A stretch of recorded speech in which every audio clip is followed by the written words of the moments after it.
Assalamualaikum warahmatullahi wabarakatuh. Nama saya Ahmad Iqbal dengan NIM 22650096 dan saya akan menjelaskan tugas kecerdasan buatan yang telah diberikan oleh dosen. Chatbox pelayanan pelanggan. 2. Pengendali robot autonomi. 3. Deteksi anomali dalam jaring BUT. Apa itu chatbox?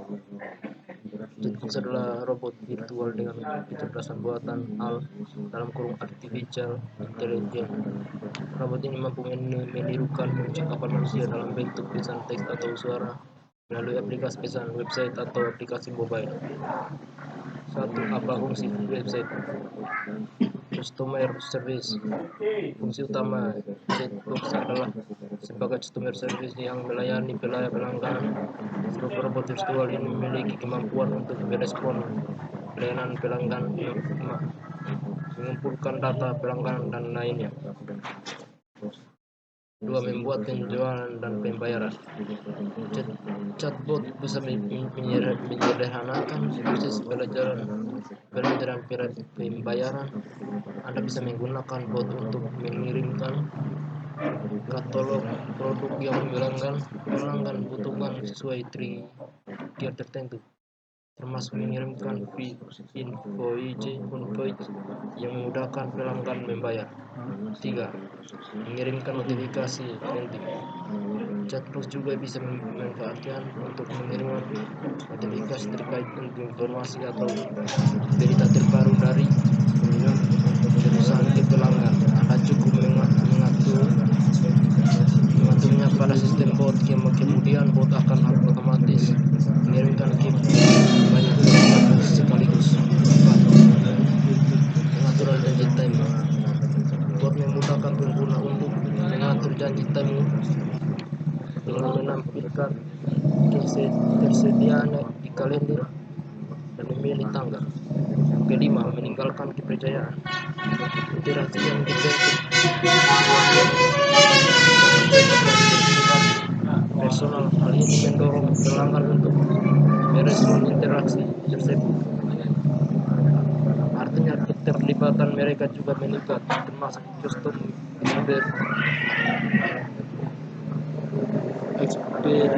experience yang kepuasan pelanggan. 3. Bagaimana cara kerja chatbox? Cara kerja chatbot dapat disesuaikan dengan kebutuhan bisnis. Misalnya Anda dapat mengatur bot untuk memberikan jawaban atas pertanyaan pelanggan melalui pesan teks atau suara. Tidak hanya itu, teknologi ini juga memiliki 3 macam sistem operasional atau pola kerja untuk membalas pesan pelanggan, yaitu 1. Pattern matching penyesuaian pola. Yang kedua, decision tree based. Yang ketiga, contextual. Apa saja jenis chatbox? Pertama, chatbox berbasis lingkungan linguistik. Kedua, chatbox machine learning. Yang ketiga, modal based management. Contoh penggunaan chatbox yang tepat. 1. Personalisme chatbox. 2. Atur waktu respon. Yang ketiga, lengkapi dengan opsi language reply. Yang keempat, gunakan bahasa yang sopan. Yang kelima, sediakan opsi untuk aktif percakapan. Sistem kontrol robotik. Yang pertama, kontrol lock terbuka. Kontrol lock terbuka atau umpan balik, umpan maju dapat dinyatakan sebagai sistem kontrol yang outputnya tidak diperhitungkan ulang oleh kontrolernya. Yang kedua, sistem kontrol lock tertutup. Pada gambar di atas, jika hasil gerak aktual telah sama dengan referensi, maka input kontroler akan nol. Artinya kontroler tidak lagi membiarkan sistem aktual kepada robot karena target akhir pemerintah tergerak telah diperoleh. Kecerdasan buatan robotika. Kecerdasan buatan robotika dalam robotik adalah suatu kecerdasan algoritma dalam kurung yang dipandang kecerdasan yang diprogramkan ke dalam kontroler robot. Yang kedua, interaksi manusia dan robot. Interaksi manusia dan robot atau mesin dalam kurung human machine intelligence dapat dinyatakan dalam 3 tingkatan. Yang pertama, manusia sebagai kontroler robot sepenuhnya. Yang kedua, manusia sebagai manajer dari operasi robot dan tugas secara detail dilakukan oleh robot, sedang tugas secara keseluruhan dilakukan oleh operator. Dalam hal tertentu sesuai dimuati kemampuan kontrol secara otomatis dalam kurung balik seperti kontrol positif tiada sendiri dari sebagai operasional dalam tugas kedua tertentu robot dalam segala masih memerlukan arahan dan operasi operator. Yang ketiga, manusia dan robot berada dalam kesetaraan. Konsep ini tetap pandangan pada prinsip bahwa robot adalah pembantu manusia. Perbedaan atau spesifikasi kemampuan bekerja manusia dan robot. Rangkaian kontroler berbasis profesor atau controller dapat digambarkan sebagai berikut. Yang pertama, terminal input output controller dapat diintegrasi sebagai besaran dari sistem interface yang digunakan. Controller berbasis profesor dengan unsur interface. Yang pertama, input on off.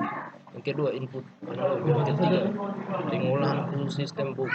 Yang keempat, output on off. Sedangkan yang kelima, output analog. Deteksi anatomi anomali dalam jaringan komputer. Pesan artificial intelligence dalam diagonalisme penyakit. Hal biasa dianalisis data medis secara masif dan mendalamkan yang berguna untuk membantu tenaga medis dalam mengenali penyakit serta memberikan rekomendasi pengobatan yang lebih efektif. Hubungan artificial intelligence dengan asuransi dan kesehatan. Penerapan dalam dunia kesehatan juga memiliki kesetaraan dengan asuransi. Deteksi anatomi dalam jaringan komputer. Dalam mendeteksi anatomi. Apa itu anatomi?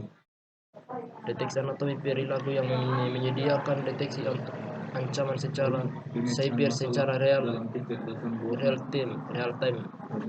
Ini menyentuhkan perilaku pengguna yang tidak wajar yang melindungi perusahaan dari ancaman. Deteksi anatomi dalam jaringan komputer.